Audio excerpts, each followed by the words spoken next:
Bună ziua și bine ați venit sau revenit pe acest canal. În episodul de astăzi vă prezint traseul de coborâre de la vârful Ciucaș prin șaua Tigăilor, șaua de sub Tigăile Mari, cabana vârful Ciucaș. Nu veți găsi indicatoare foarte clare cu privire la posibilitatea de a face buclă în jurul Tigăilor, astfel încât să te întorci pe alt traseu decât cel de urcare de la cabană. Trebuie să urmezi indicatorul spre pasul Bratocea, tot dungă roșie, marcașul pe care ai urcat. Peisajele sunt superbe, practic coborârea se face având în față munții Bucegi. Îți recomand să te întorci pe aici, chiar dacă vei face în total cu o oră în plus față de traseul clasic.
Începem coborârea spre șaua Tigăilor, marcajul este același, bandă roșie, fiind continuarea traseului pe care am urcat și pornește chiar de la vârf. Aria protejată Tigăile din Ciucaș reprezintă o zonă naturală din centrul masivului Ciucaș, ce cuprinde un ansamblu neregulat de stâncării, turnuri, ciuperci de piatră de forme diferite, formate prin acțiunea de erodare a vântului și a apei, abrupturi calcaroase și grohotișuri, goruri alpine, pășuni și pajiști.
După aproximativ 30 de minute de coborâre, ajungem la turnul Goliat, pe care poteca îl ocolește prin partea stângă.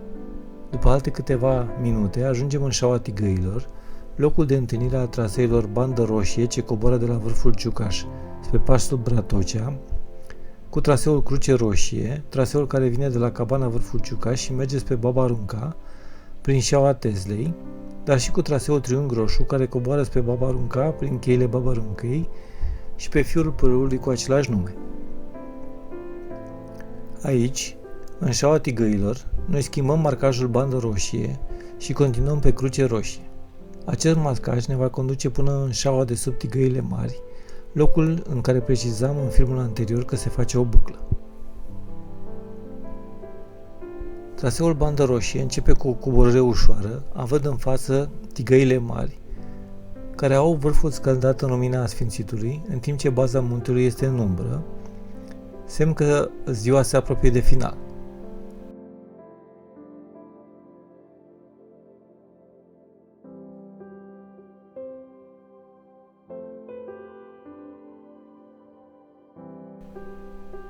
În curând, coborârea este mai accentuată și poteca ne conduce pe fundul văii, de unde începe urcarea pe sub Tigăi.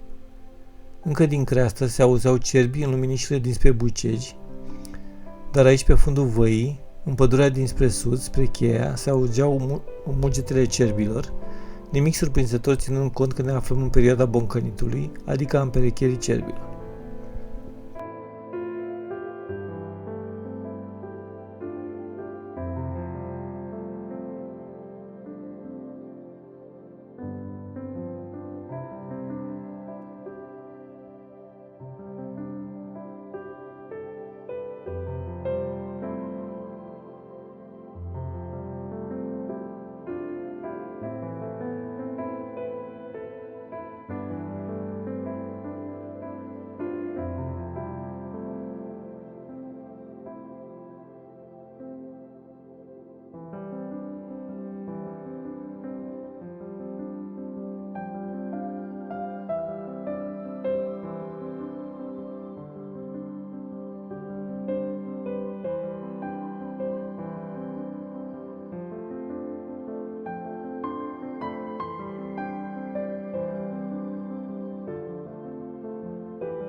Ultima porțiune de urcare pe acest traseu este mai solicitantă, pentru că tot urci și parcă nu se mai vede bifurcația în care trebuie să revenim pe traseul de urcare.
Ajungem în sfârșit la bifurcația traseelor Cruce Roșie cu bandă roșie și de aici, în 20 de minute, suntem înapoi la cabana Vârful Ciucaș.